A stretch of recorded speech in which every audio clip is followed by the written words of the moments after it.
There's never enough time to play all the board games you want to. For our New Year's resolution, each of the creators at Legendary Tactics are choosing our top 5 board games that we want to play in 2022. Some are ones we've missed in the past, and others aren't even out yet. This is Legendary Tactics. Every year, a new avalanche of board games comes out, and we just can't play them all. Our goal will be to include at least one of A, a new game coming out in 2022, B, a game we didn't get to play from 2021, and C, a game that's been around for a while, we'll say 2 or 3 years or more older. The other 2 picks are wildcard choices. So Cax and Nato, let's hear what games are at the top of your list of games to play, and Cax, why don't we start with you?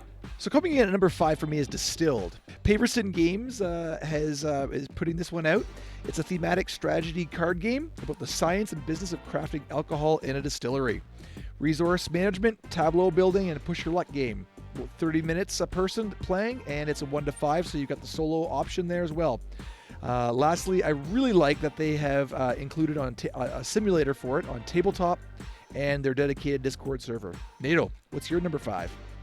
Well, number 5, and this may surprise people in that it's so low on the list, but Twilight Struggle Red Sea, Conflict in the Horn of Africa is my pick. And GMT is coming out with a series of games called their Lunchtime series, and this is one of them.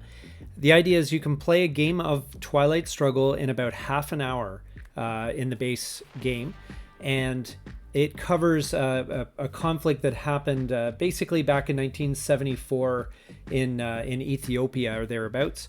And it looks like it's just going to be a great introduction to the Twilight Struggle gameplay. I think it's going to be a really fun game, and the fact you can squeeze it in half an hour or so over lunchtime is awesome. It's going to get to the table much more often. So that's my pick. Is that a 2-player game? It is a 2-player game, yeah. Well, we knew you had to have at least one GMT game on your list. Absolutely. Maybe more than one here. Maybe more to come? Maybe. So, Flash, what are you thinking? All right, well, I've really enjoyed the Pandemic Legacy Seasons 1 and 2 games, and ironically, or perhaps just unfortunately, the actual pandemic has prevented me from getting together to play Pandemic Season 0. And that came out in 2020, but that one, by all accounts, I've heard is better than the first 2, and I'm a sucker for prequels and backstories, so from a narrative perspective, I really want to see what that story is. And Pandemic also uses the cooperative mechanic that I really, really enjoy, so I know that'll be a one that I'm really going to like. What's your 4th pick, Cax?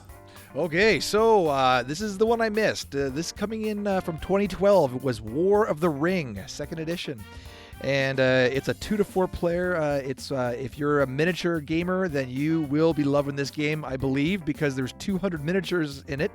And it's also a big dice fest. There's 20 dice, 200 cards and counters. So it's an epic game based on an epic story.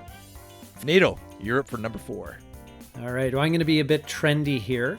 I saw Dune when it came out earlier this fall and loved it. It was an amazing movie, and I've been very intrigued by Dune Imperium. Oh, very cool. The game, it's from 1 to 4 players, and by Dire Wolf, and anyway, I think it's going to be it's going to be a great experience. I'm looking forward to trying this game. I've heard some great things about it. All right, Flash, you're up next. Sounds good. Well, for this pick, I'm going to choose a slightly older game. I had a really hard time deciding between Spirit Island, Too Many Bones, those were both 2017, Everdell and Rising Sun, both in 2018, and also Clank Legacy looks really good from 2019. I actually ended up choosing another one. It's a legacy game from 2018 that I really want to play through with my kids, and that's Betrayal Legacy. And our family loves the base game. This will be the first time my kids are actually old enough to play a legacy game, so I think this will be a really good introductory level game for them. And for me, board games are partially about making memories with people we care about, so that's why I'm looking forward to this one. If you could take a moment to subscribe to our channel, Legendary Tactics, we've got plenty more great board game lists like this for you. Coming at number 3 for me is Terraforming Mars Ares Expedition. It's a 1 to 4 player game, approximately 45 minutes to an hour playtime. It's an engine builder where players control interplanetary corporations whose goal is to make Mars habitable and profitable. So it's primarily card driven. It's going to come with 200 cards, and the gameplay is much faster than Terraforming Mars itself. So that's what I'm looking forward to sort of experimenting with and seeing what that looks like. Nate, let's hear what your number 3 pick is. Okay, my number 3 pick is an older game. It's about 10 years old, called Space Empires 4X. And this was actually recommended in our comments section on one of our videos. I believe it was the video for Talon, which is by the same designer. And it's a game where you explore, expand, exploit, and exterminate. That's what the 4X bit is about. And they all say basically don't expect a big flashy kind of game with lots of minis and all that stuff. It's all with counters and so forth. But the gameplay is apparently really engrossing. And so for Flash, for yourself, what's up next on your list? All right, well, you'll probably remember this one, Nate. Last year, we previewed the game Rogue Angels with the designer Emil Larson, and that was for his upcoming Kickstarter. This one isn't actually coming out till 2023, but it reminded me a lot of Gloomhaven, Imperial Assault, and Twilight Imperium all mashed together. And my favorite part of this game, it's really cool. Cax, you'll really love it. What I really loved about it was it had cutscenes that evolved the storyline as you move forward on the map. So you open a door and then you read a cutscene, and it was really cool. There were also character personalities that impact your gameplay. We can get this one to Tabletop Simulator, and I think this would be another cool one to try, but we really only scratched the surface of this one, worked through the first mission. We've got that video on the channel if you want to watch it, but this is one that I need to get back to the figurative table. So, Cax, you're up for your number 2 game. All right, so coming in second place for me is Marvel Champions LCG. And Nato, it was a very kind Christmas gift I got from you, and so I guarantee it will get to the table in the coming year. You have no excuse. No excuse at all. And now I have just sort of paged through and looked at some of the great artwork on the cards, and it really has a bit of a Sentinels of the Multiverse kind of feel to it, which is another game I love. So I think I am really looking forward to diving in. And for me, comparing Sentinels to Marvel, the Marvel theme is right on point for me. So.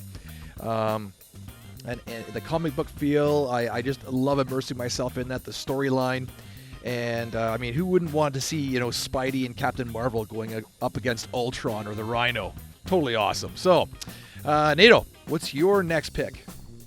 My next pick is a relatively recent game, Oath, Chronicles of Empire and Exile. And that one came out, I believe, earlier this year. It is a game that's gotten a lot of acclaim over the last few months. It looks really intriguing. It's a legacy game, but a legacy game where you don't have to rip up your cards and trash your board and so forth. It's essentially a game that every time you play, the story evolves. A starting point for the next game has changed, and so kingdoms will rise and fall. It's just and it's got a lot of kind of intrigue between the players. It just looks like such an interesting game. I think it's fairly rules heavy overall, but I'm not intimidated by that. As you know, and, the three of us, you're the least. Yes. Yeah. Anyway, Flash, you're up for your number 2 pick. Are we allowed to do expansions on this list? Sure.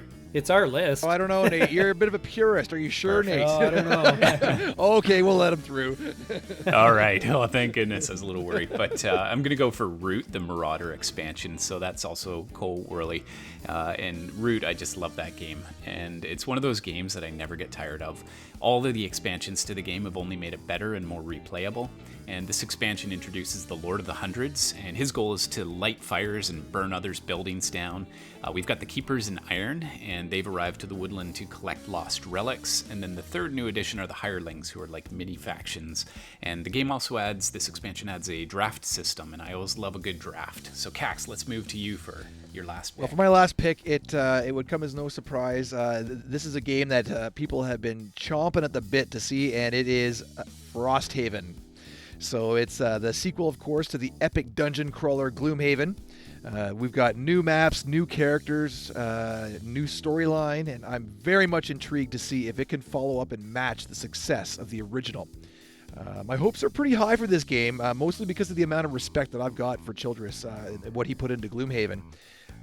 They didn't rush Frosthaven out last year, even though it was due to release, and that tells me that they're not willing to skimp out on quality product. So I'm curious, what's number 1 on your pick, Nate? Because I have a feeling we'll probably be playing it together at some point.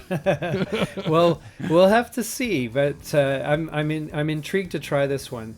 And it's been a long time coming. This one has been on my radar for the last probably 2 or 3 years. It's for whatever reason has just taken forever, and that is Mr. President, the American presidency 2001 to 2020.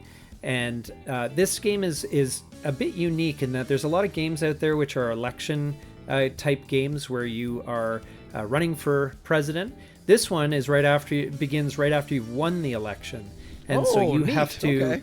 you have to guide the country, and you've got domestic crises, international crises coming up.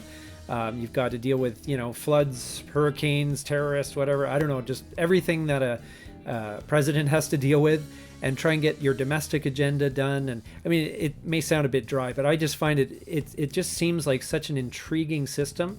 It's not a small game. It's actually technically a solitaire game, but Cax, you can be my vice president. That's I'll always be your wingman, Nato. Don't worry. Yeah, thanks.